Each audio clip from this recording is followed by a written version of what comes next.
Olá, meu nome é Luiz Henrique. Estou apresentando o podcast O Melhor Conselho, que tem como objetivo gerar conteúdo e conhecimento para as pequenas, médias e grandes empresas, seus conselhos, conselheiros e administradores. E no final do podcast, a pessoa entrevistada sempre deixará de presente o melhor conselho que foi ou é importante na vida dela. Então aproveita e assista até o final. Peço que você se inscreva em nosso canal no YouTube O Melhor Conselho, em nosso Instagram O Melhor Conselho Oficial e veja também o nosso site omelhorconselho.com.br. Quero também convidá-los para assistir o nosso podcast no canal Marketing, na Vivo 611 e na Claro 692. E hoje eu vou ler aqui um pouquinho o currículo da pessoa entrevistada. Possui MBA pela Harvard Business School e mestrado em Economia pela Fundação Getúlio Vargas. É economista formada pela Universidade Estadual de Campinas, participou do programa de Educação Executiva da Wharton School, do curso de Conselho de Administração do IBGC e do Advanced Boardroom for Women da Sampo Escola de Negócios. Possui mais de 20 anos de experiência no mercado de capitais. É sócia fundadora da ACE Governance, consultoria especializada em governança e mercado de capitais. É conselheira de administração da Maestros Frotas SA, do César Instituto de Inovação de Recife, da BEE4 e da Arco. Além disso, é coordenadora do Comitê de Auditoria da CERC, Centrais Recebíveis SA e da XP.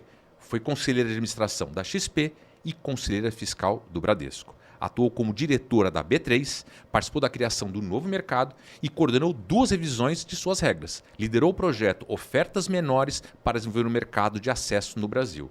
Conduziu o desenvolvimento do serviço de voto à distância. Tenho a grande honra de receber hoje aqui Cristiana Pereira. Muito obrigado. Obrigada, Luiz. Prazer estar aqui. Muito obrigado mesmo. Com esse currículo aqui incrível, como é que você chegou? Como é que foi isso para chegar nisso aqui tudo? Bom, foi uma batalha aí, né? Eu acho que, como todo mundo, é sempre um percurso ali que nem tudo a gente planejou, né? Algumas coisas sim, algumas coisas não, né? Mas eu acho que a minha grande trajetória foi na Bolsa, né? Eu acho que o mercado de capitais. Eu até brinco que, quando eu entrei na Bolsa, eu nem olhava muito para o mercado financeiro, era muito voltada para empresas, para a economia industrial, era isso que me movia até então. Mas eu entrei na Bolsa e me apaixonei aí pelo mercado financeiro e especialmente no financiamento das empresas, né? Como que as empresas chegam lá, conseguem se financiar, como os investidores olham essas empresas, né? E a partir de então me dediquei muito a esse tema, né? E até hoje estou aí nessa conversa, né? De algum jeito ou de outro. Parece que entrar na bolsa é um vício, né? Você entra na bolsa e você não consegue mais largar. Eu nunca vi um ex-bolsista, né? Eu nunca vi.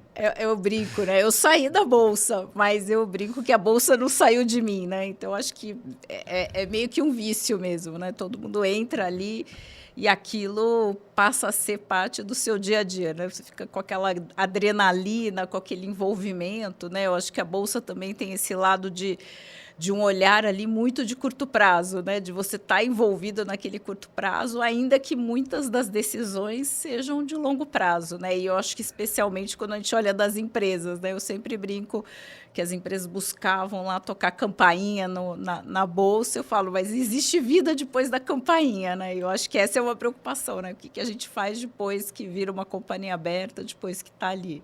Mas, de fato, é isso, né? Você constrói ali aquele caminho e fica envolvido, né? Até hoje, quando fala a bolsa caiu, a bolsa subiu, a gente já para ouvir.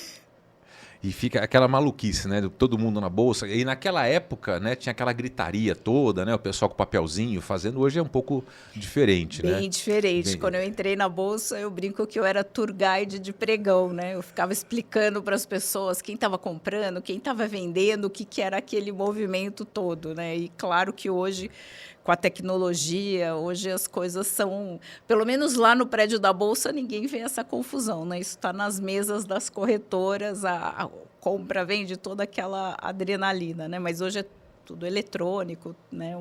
Tudo hoje é muito mais fácil, né? Não sei se é mais fácil, mas pelo menos é menos caloroso. Mas remédio para ansiedade é o mesmo. naquela época de hoje é o mesmo remédio.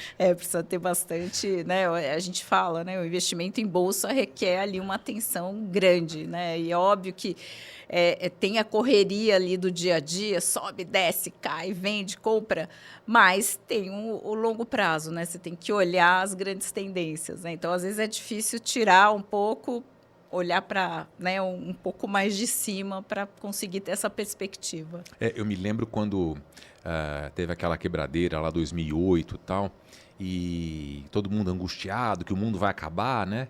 E o Delfim Neto assistiu um programa dele, na sequência, em que ele falava justamente assim, mais ou menos assim, nós estamos avaliando 100 e poucos anos de bolsa e sempre tem altos e baixos. Então não é... Ele, com muita tranquilidade, com muita transparência, ele fez o programa, acalmando todo mundo, falou assim, vocês estão estressados? Por quê? Aí eu lembro que o repórter perguntava assim, mas dessa vez é mundial. Ele falou assim, mas é mundial há mais de 100 anos.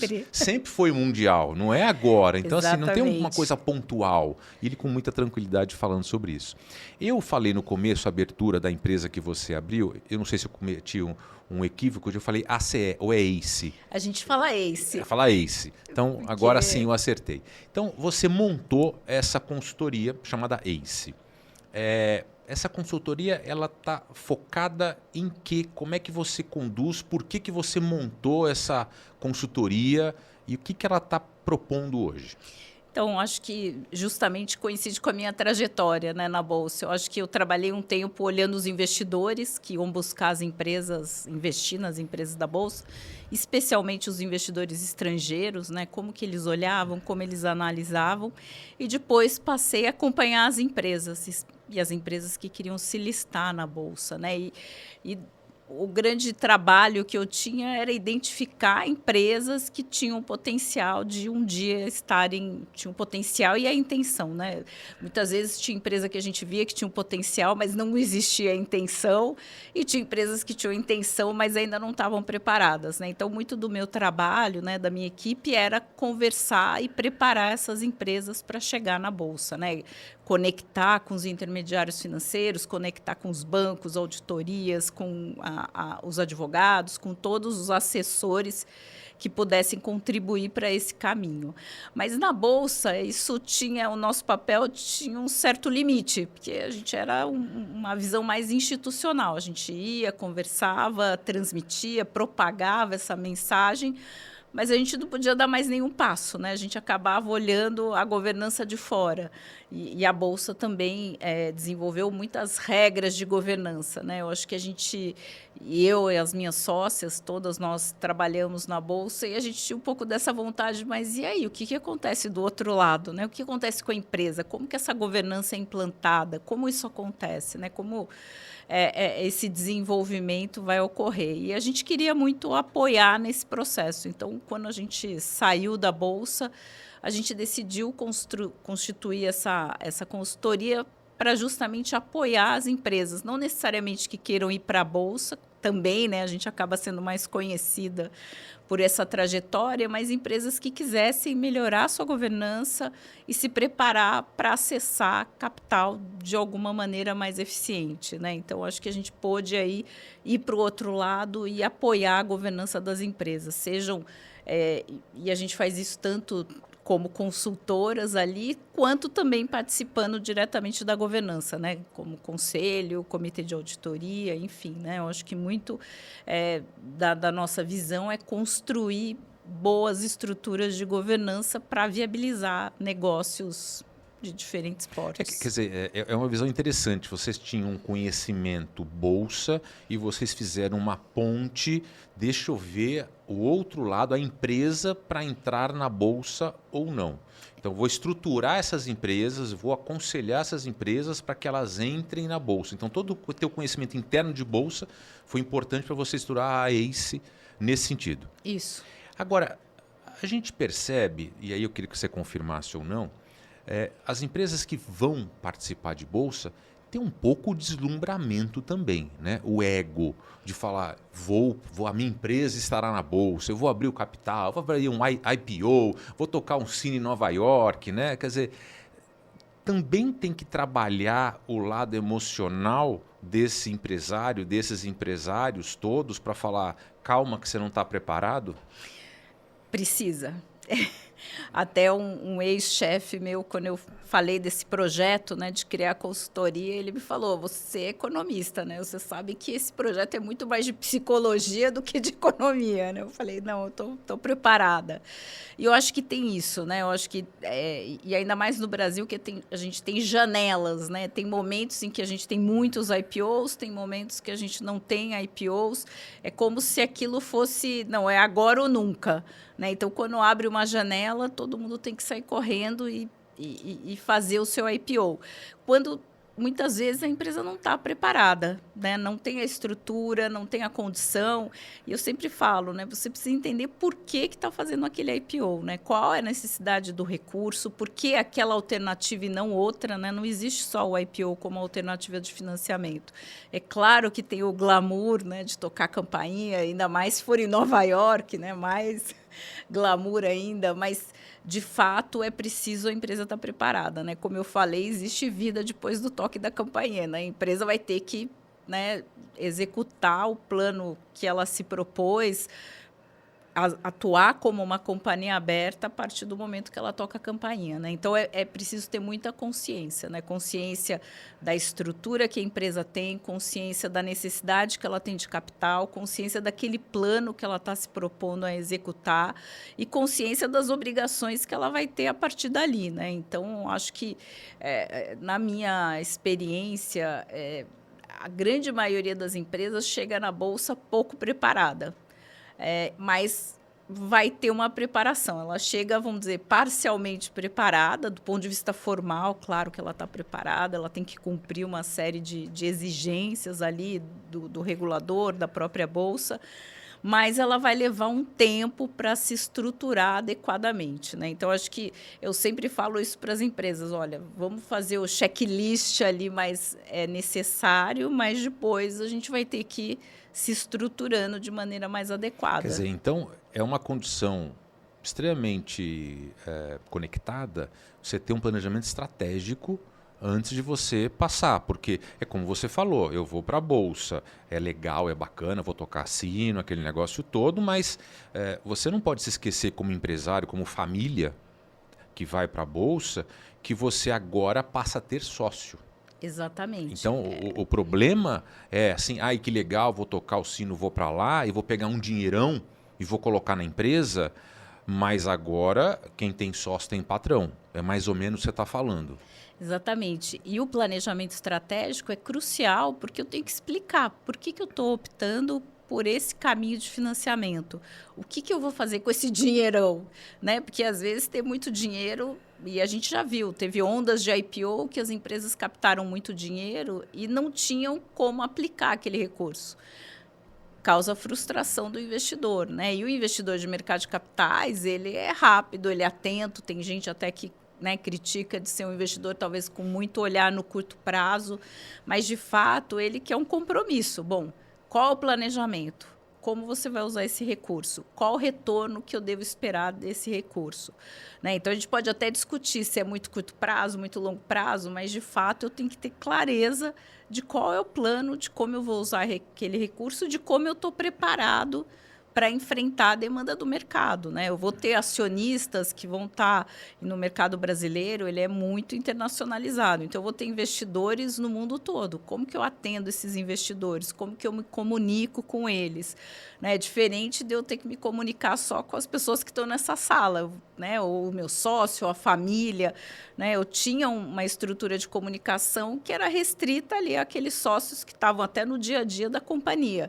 Agora eu vou ter sócios que não têm essa visibilidade, que não estão no dia a dia, mas eu vou ter que prestar contas. Então, ter esse planejamento, ter esse direcionamento, comunicar adequadamente esse planejamento e executá-lo, né, apropriadamente é muito importante. Você falou de empresa familiar.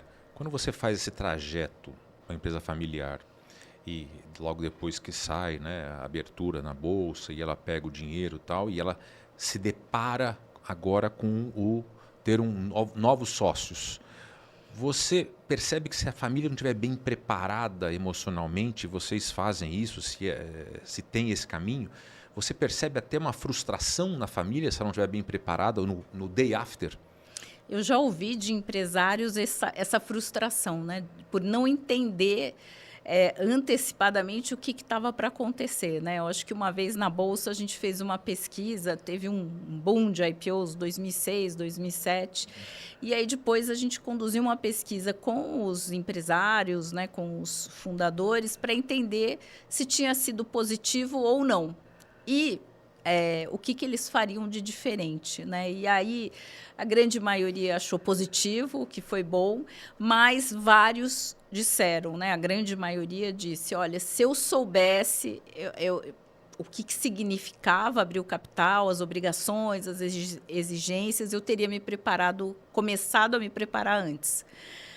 E com base nisso, a Bolsa começou a se estruturar para apoiar as empresas nessa preparação. Então, a gente fala, olha, não adianta eu decidir hoje que eu vou abrir o capital. É uma preparação de pelo menos 3 anos, né? Se for uma coisa espaçada, com calma. Claro, você sempre pode fazer rápido, mas ela vai custar mais caro, né? Então, e pode gerar essa frustração, porque no dia seguinte eu vou ter a Bolsa ligando para cobrar informação, eu vou ter investidores do mundo inteiro ligando para exigir informações. Eventualmente, se o investidor se frustrar, ele vai jogar o preço da ação lá para baixo. Eu vou ver o preço da minha ação caindo no mercado, ainda que o meu negócio não tenha mudado nada, né?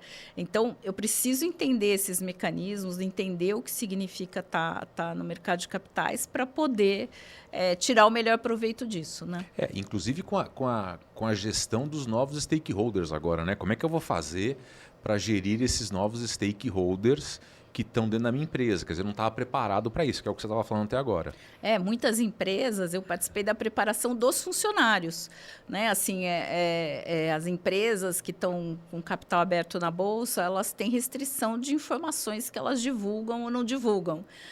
Então, talvez antes eu tinha um contexto em que eu podia falar mais livremente das informações e eu passo a estar num contexto em que eu preciso tomar mais cuidado com essas informações. Então, eu preciso explicar para os funcionários o que isso significa. Eu participei de um treinamento com uma empresa em que o fundador da empresa era o presidente do conselho, era o CEO e era o principal acionista, né? Então, basicamente, a reunião de diretoria, a reunião de conselho e a assembleia era basicamente só essa pessoa. E os funcionários estavam adaptados àquela dinâmica. Então, eu encontrava aquela pessoa, perguntava, vamos por aqui, vamos por ali. Ele tomava a decisão, estava tomada a decisão. Depois, alguém ia decidir se era uma ata de diretoria, ata de conselho ou uma ata de assembleia. Agora, para os funcionários, você precisa esclarecer. Falou assim, agora não vai mais ser tão simples. A gente tem que acreditar que uma decisão colegiada vai ser melhor do que uma decisão individual, porque a empresa ficou maior, ficou mais complexa, são mais stakeholders para gerenciar, são mais variáveis que eu tenho que levar em conta. A empresa não é mais aquela empresa que tinha um fundador que fazia tudo. Mas isso demora o tempo, né? As pessoas precisam estar preparadas, porque eu falo, olha, antes você tinha um projeto para aprovar, no seu cronograma você vai ter que colocar um tempo a mais para aprovar isso no conselho, para levar isso para a diretoria, né, de uma maneira mais estruturada. Eventualmente, tem temas que vão ter que ser aprovados em assembleia e precisa de mais preparação ainda, se for uma aquisição, por exemplo. Então, isso requer né, das pessoas uma preparação, um entendimento desse processo, né? Porque senão é uma frustração. Mas antes era tão simples. Por que vocês complicaram tanto a nossa vida, né? Então, acho que exige uma preparação do fundador, dos empreendedores, da família, mas também de todo o time da empresa. Eu achei fundamental o que você falou agora de ter o engajamento dos funcionários para isso. Quer dizer, eles acompanharem o planejamento estratégico, que isso vai acontecer porque vai acontecer. Porque existe também aquele medo de perda de poder, né, no seu cargo administrativo ali, né? Quer dizer, exatamente. Agora eu vou abrir, a empresa vai ser aberta, então eu vou perder poder. Quer dizer, a gente tem que também trabalhar, né, com com o viés de trazer as pessoas engajadas e o porquê que elas têm que nos acompanhar. Porque ela vai abrir mão de poder, né? O fundador abre mão de poder, o diretor abre mão de poder. Mas para que eu estou fazendo isso, né? Eu preciso entender qual o objetivo. Eu vou ter mais acesso a capital, eu vou poder crescer, a minha empresa já não é mais tão pequena, ela está maior, eu vou precisar de trazer mais gente para esse time para me ajudar a dar o próximo passo, né? Então, quais são os entraves que você percebe, as dificuldades que você percebe nesse processo? E também queria saber, complementando, ao longo desse processo, esses entraves, você já recomendou então não fazer definitivamente, não é nem temporariamente, é definitivamente a abertura na bolsa? assim, nunca recomendei não fazer, porque eu acho que sempre é possível fazer, né? Mas eu acho que tem que ser com a preparação adequada, né? Eventualmente, a pessoa não está preparada. Então, eu acho que assim, um entrave importante é o próprio fundador ou a família estar convencida de que aquele é o caminho, né? De que, como tudo na vida, tem prós e contras. Então, eu tenho que estar convencido de que os prós aí desse caminho são maiores do que os contras, né? Então, eu vou abrir mão de poder, mas eu vou conseguir acessar um capital que eu não tinha acesso antes.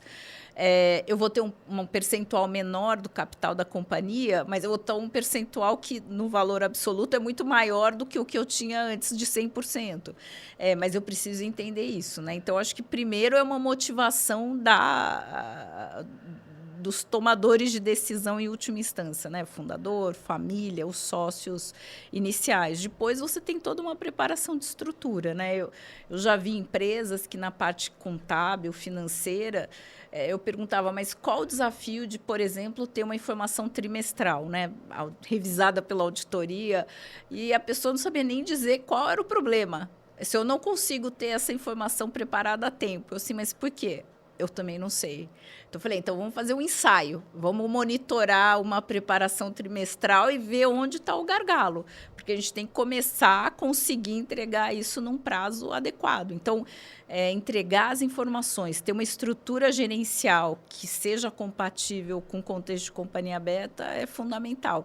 E muitas vezes a empresa não tem, né? Então, acho que tem um lado de tomada de decisão, de entendimento do momento do negócio, da estratégia do negócio, mas tem também um lado, vamos dizer, mais tático de estar preparado para as exigências aí do mercado de capitais. E essa governança bem feita, bem estruturada ou não bem feita, ela influencia a tomada de financiamento. Influencia totalmente, né? Eu acho que qualquer provedor de capital, né? E a gente pode estar falando do mercado público, né? O IPO, na bolsa, a gente pode estar falando de um gestor de private equity, a gente pode até estar falando do banco que dá crédito. Todos eles vão olhar o nível de governança da organização, porque uma menor governança é um maior risco. Eu tenho maior risco de não receber o empréstimo de volta, de não atingir aquele objetivo, de não atingir o retorno que eu estava esperando, né? Então, de fato, a governança está diretamente atrelada ao acesso a capital e ao custo desse capital, né? Eventualmente, eu até consigo acessar capital, mas qual o custo que eu vou ter, né? Então, uma boa governança me ajuda a demonstrar o menor risco para quem vai me fornecer o capital e também eu conseguir uma condição mais favorável de acesso a esse capital. E eu queria que você falasse um pouquinho das regulamentações para a tomada desse capital nessas fases que você estava comentando. Então, quando a gente pensa, começando, né, do mais complexo, né, quando a gente pensa no IPO, de fato, é uma complexidade grande, né? E, como eu disse, para as empresas é muito difícil estar 100% preparada. Ela tem que estar, obviamente, adequada à lei das SAs, ela tem que seguir todas as regulamentações da CVM e, normalmente, 90% das empresas fazem o IPO no novo mercado, que tem também um conjunto de regras adicionais. Então, a empresa tem que estar com esses 3 níveis de regras bastante adaptados. Quando a gente está falando do mercado privado, que também a gente pode dizer que é mercado de capitais, né? Mas se eu vou trazer um fundo de private equity, né? Um gestor privado, aí eu tenho mais flexibilidade de negociação. né? Obviamente que o preço, né, o custo desse capital vai ser diferente, mas é um investidor que está mais disposto a investir em estruturas com menos governança, porque ele também vai ter um retorno atrelado à melhoria de governança da companhia. Então, eu vou poder negociar melhor as condições, né? Então, muitas vezes o gestor de private equity ele entra numa empresa que ainda não tem informação trimestral, que ainda não tem todos os controles gerenciais, que os fundadores estão sentando na mesa também, tem fundo que prefere ter o controle, tem fundo que quer ser minoritário. Então, existe aí uma flexibilidade maior, né? Quando a gente fala de crédito, o banco vai, na verdade, analisar a governança e colocar isso como um critério na hora de pensar no custo daquele capital e do risco. Então, o banco vai olhar assim, tem uma boa governança, tem informações confiáveis, tem uma gestão bem organizada. Então, o risco para mim desse recurso que eu estou emprestando é menor e eu posso ter um custo, né, aplicar uma taxa de juros menor. E vice-versa, né? Não, essa empresa tem um risco maior e eu vou ter uma taxa maior, né? Então, no caso do banco, também não tem uma regra específica, mas quanto mais formalizado a empresa tiver, mais menor o risco que o banco percebe, menor o custo que ele vai dar. Então, eu já vi muitas empresas que abriram capital e detectaram isso, reduziu o custo de crédito. Porque passou a ser uma empresa que reporta publicamente as informações, tem uma estrutura de governança robusta que é dada ali pelos padrões da Bolsa. Então, essas duas coisas estão diretamente relacionadas. E me diz uma coisa, a eficácia de uma governança. O grande ponto que a gente está conversando agora há pouco é o banco, né? Quer dizer, o banco está dizendo se aquela governança é interessante. Mas não é só o banco que você consegue monitorar, porque o banco parece a prova final, né? A prova final, os exames finais para você passar de ano se o banco aprovar e tiver um crédito barato, é sinal que a nossa governança foi avaliada por ele. Mas não é só isso que a gente avalia, a eficácia. Como é que a gente avalia a eficácia? Então, eu acho que assim, o banco, ou o investidor, ou o fundo de private equity é uma avaliação externa. Né? E cada um, né, o investidor de bolsa, o fundo de private equity ou o banco que vai dar o crédito, ele tem os seus critérios e ele vai avaliar de acordo com esse critério. Óbvio que ele vai usar padrões, né, regulamentações, regra da bolsa, regra da CVM, mas a eficácia tem que ser percebida pelos principais stakeholders da companhia, pelos sócios, pelos fundadores, pela família, pela gestão. Eu sempre falo, a governança tem que fazer a companhia funcionar melhor e não ser uma regra imposta de fora para dentro. É claro que se eu vou abrir o capital, eu tenho que seguir as regras que são impostas pela Bolsa, pela CVM, enfim. Mas aquilo tem que fazer sentido para o meu dia a dia. Né? Eu sempre discuto com as empresas as políticas, né? A Bolsa exige uma série de políticas para as empresas. Então, política de partes relacionadas, política de indicação, política de remuneração. E muitas vezes as empresas pegam um pacote pronto e colocam, não, está no meu site, está ali, eu tenho as políticas. Mas aí você vai ver, mas o quanto que isso está aderente às suas práticas, o quanto que essa política está acontecendo na realidade, o quanto que ela está desenhada para o que você precisa, né? Você não precisa ter a melhor política, né? Melhores práticas internacionais. Não, você precisa ter uma política que atenda à sua demanda, à sua necessidade. Assim como o conselho, assim como todas as práticas de governança, né? Não adianta, muita gente fala para mim, não, eu quero ter o estatuto padrão novo mercado. E eu sempre falo, mas para quê? Qual o objetivo? O que isso vai te trazer de benefício, né? Se você não está no novo mercado, né? Então, você precisa ter uma governança que seja adequada. E é sempre muito difícil, porque não tem uma fórmula mágica que fale, não, olha, você é tamanho 40, então eu vou te dar uma governança 40. Não. Na verdade, eu tenho que ir tentando. E, às vezes, eu vou um pouco a mais, coloco mais governança do que eu precisava e aquilo acaba travando os meus processos, ou eu coloco de menos. Nessa mensuração, né, que você até deu um exemplo interessante agora de governança nível 40. Nessa mensuração, quais são os erros mais comuns que tem para a gente implementar a governança, que você percebe nas empresas nessa fase? Vamos. Para só um pouquinho. Para eu dar uma. Vamos cortar. Que deu uma engasgada. Senão eu vou. Você fecha ali o tempo para mim? Não, Senão eu me perco. Senão eu me perco no tempo. É o ar? Eu acho que é o ar, que tá. Tem alguma coisa na minha garganta aqui.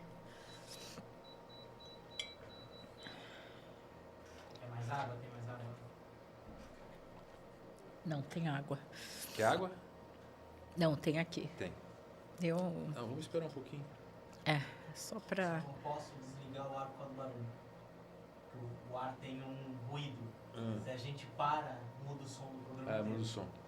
Não, tá certo. Só por Você isso. pode só subir, O que então. eu fiz? Eu subi bem a temperatura do ar para ficar só o vento. Mas tá ótimo, Cris. Não, mudamos totalmente, né? Tá ótimo. Não, eu tô seguindo aqui. Eu tô seguindo. Tá bem fluido. Tô seguindo aqui as perguntas. É que eu vou fazendo... Eu vou entrelaçando com o que você fala e vou puxando... Vai puxando, não, os lógico. pontos-chave da pergunta. Mas ficou muito curioso essa parte de SA, ficou muito legal. Muito legal, acabou dando. Muito legal o programa. Muito legal mesmo. A gente não tinha conversado sobre isso ainda. Não, né? Não, já gravei 27 ou 28, né? Foi. E a gente não tinha falado sobre isso.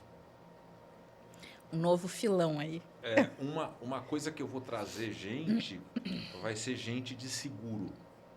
Para falar de seguro, de conselheiro, né, de isso empresa, seguros para gestão, né, pela parte do risco, né, o que a gente pode para mitigar risco com seguro. Eu estou bolando um programa com uma pessoa assim, específico de seguro. Porque eu acho que vai ser interessante também. E eu vou começar uma fase de trazer também uns CEOs, uns CMOs. Acho que é bacana De mesmo. empresas. Já estou conversando com algumas empresas. Bacana, assim, de mercado. McDonald's, Heineken, Ducati. Estou conversando com o pessoal aí. Gol, Vivo. Estou conversando com o pessoal para a gente trazer. Legal. Para a gente ter uma visão de empresa. Vamos lá. Vamos lá? O que você tinha perguntado? Vou perguntar de novo. Vamos lá? 3, 2, 1. Eu queria saber de você agora, quais são os erros mais comuns que você percebe na tua experiência, na tua vivência, que as empresas estão cometendo nessa implementação de governança?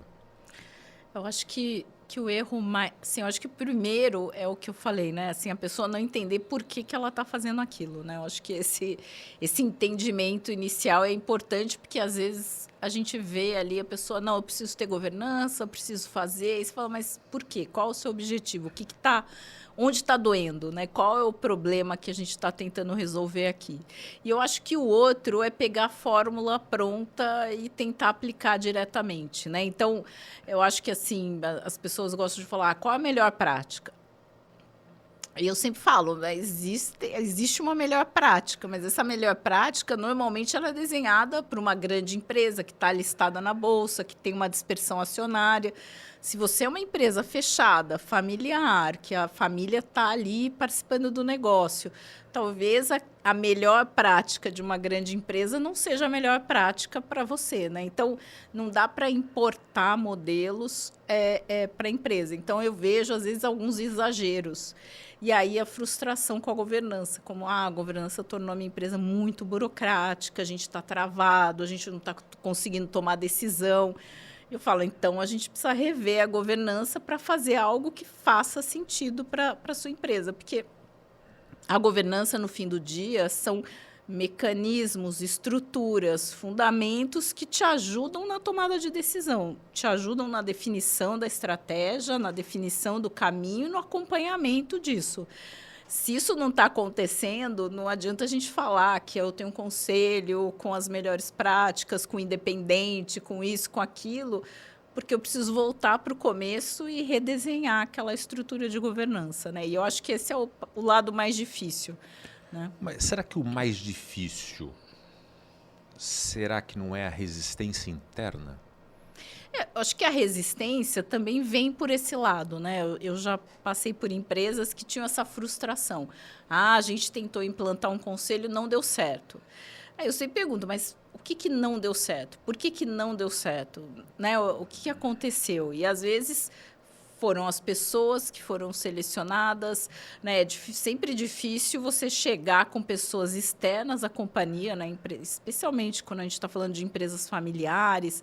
Como que eu trago pessoas que contribuam ali, né? Quem que vai ter aquela estrutura? Ou eu criei burocracia demais, regras demais, e aquilo acabou trazendo aquela percepção de que a governança atrapalhou mais do que ajudou, né? Então, eu acho que desenhar uma governança que seja mais adequada, que seja paulatina, né? E que eu vá crescendo aquilo aos poucos é o ideal, ao invés de tentar implementar um manual ali de melhores práticas e aquilo não conversar com a rotina, com a necessidade da empresa.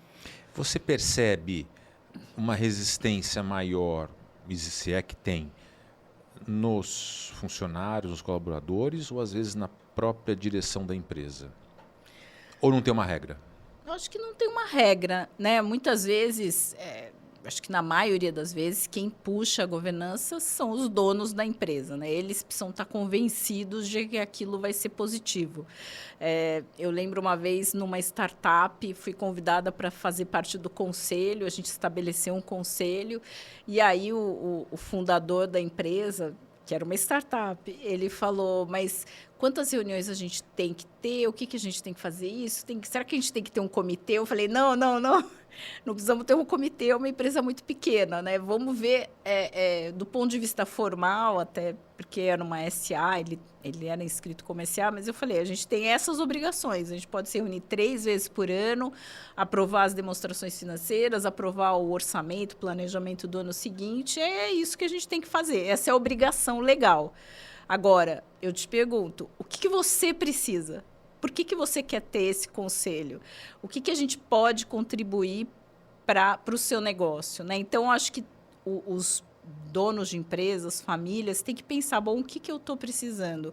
Qual a necessidade que aqui no meu domínio eu não estou conseguindo atender hoje, né? E que pessoas que eu preciso trazer? E esse processo de trazer pessoas de fora também sempre tem um desafio, porque pode não ser... Posso olhar um currículo brilhante, mas se não tiver um fit ali cultural, de entendimento, de propósito, pode não dar certo, né? E não é porque não deu certo com uma pessoa que a estrutura não é válida, mas eu preciso testar outra pessoa, né? Então, acho que precisa ter o convencimento dos donos, né, os sócios, fundadores. E depois, como eu falei, precisa ter um convencimento dos times, né? Principalmente o time executivo, que está mais próximo ali do conselho, da tomada de decisão, porque, de fato, né, como eu dei aquele exemplo, muda, né? Mais governança, num primeiro momento, pode parecer mais processos, mais burocracia e mais lentidão na tomada de decisão. Mas eu tenho que entender que aquele processo, aquela burocracia, aquele tempo a mais vai me garantir uma decisão de melhor qualidade, né, que vai me permitir tomar... E a tua empresa, a ACE, ela acompanha a empresa em todas essas fases? Ela também acompanha na comunicação? Você faz um pacote de ponta a ponta para estruturar essa governança? Depende, né? Depende do que, né? Do que o cliente quiser. Do que o cliente Mas quiser, você está apta, né? Mas a gente fazer isso tudo. Né, a gente faz essa análise. Muitas vezes a empresa pede para a gente continuar. Por exemplo, a gente teve uma empresa que era bem pequena e eles mal tinham uma reunião de diretoria, né? Então a pessoa, a fundadora, ela tinha uma questão assim, eu estou me dedicando muito, as coisas não estão funcionando, mas ela não tinha uma diretoria, um planejamento, uma definição de alçadas. Então, a gente estruturou tudo isso, mas a gente acompanhou. E né, durante um tempo aquela implementação. Então, a gente participava das reuniões de diretoria, a gente, numa outra empresa, também participava das reuniões de conselho, meio que como um governance officer ali, como alguém que está apoiando a empresa a se estruturar. Então, mais do que criar a estrutura, às vezes precisa de um apoio na implementação.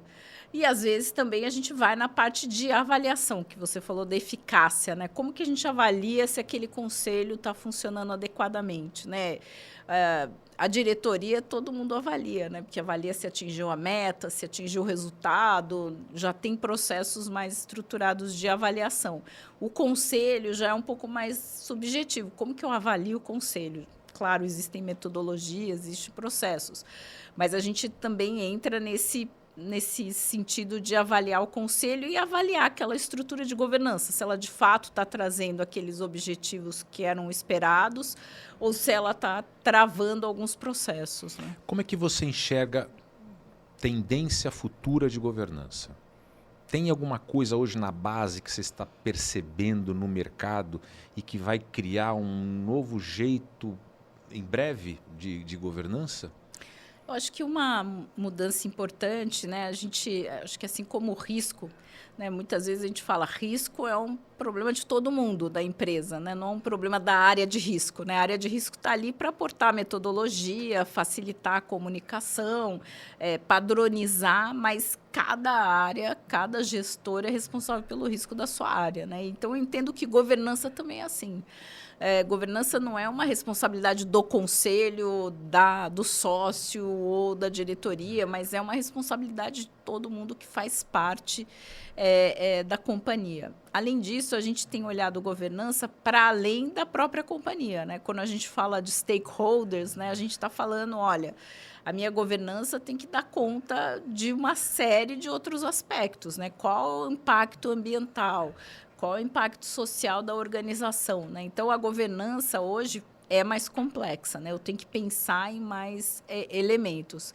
E o outro tema, né, que eu acho bastante importante é o tema de pessoas, né? A grande maioria das empresas, né? Eu acho que a gente sempre olhava muito o RH, né? Assim, processamento de folha é um recurso adicional, mas as pessoas estão no coração dos negócios, né? E a gente vem discutindo muito a questão de engajamento, de como as pessoas participam da organização, né? Então, acho que a governança também tem que dar conta de pensar nesses processos de como engajar as pessoas, né?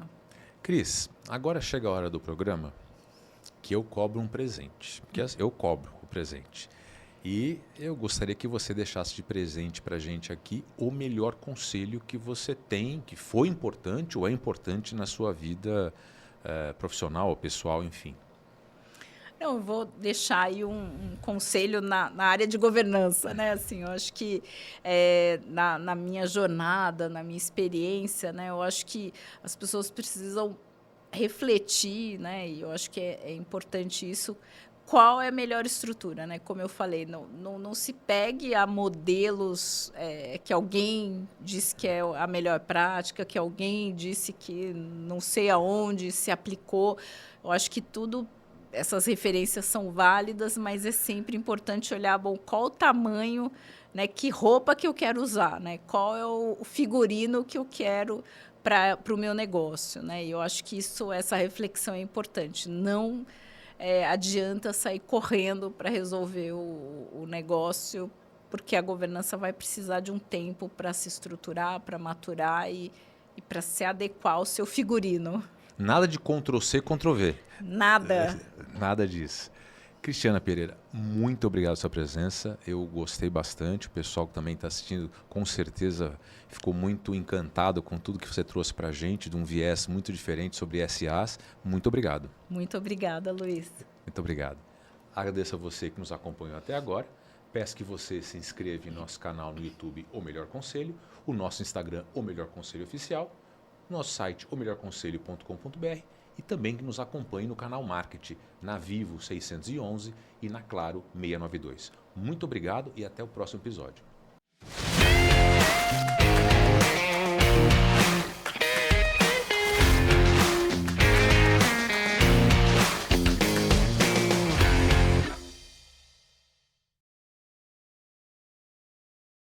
Esse podcast foi produzido por Gramofone Podcast.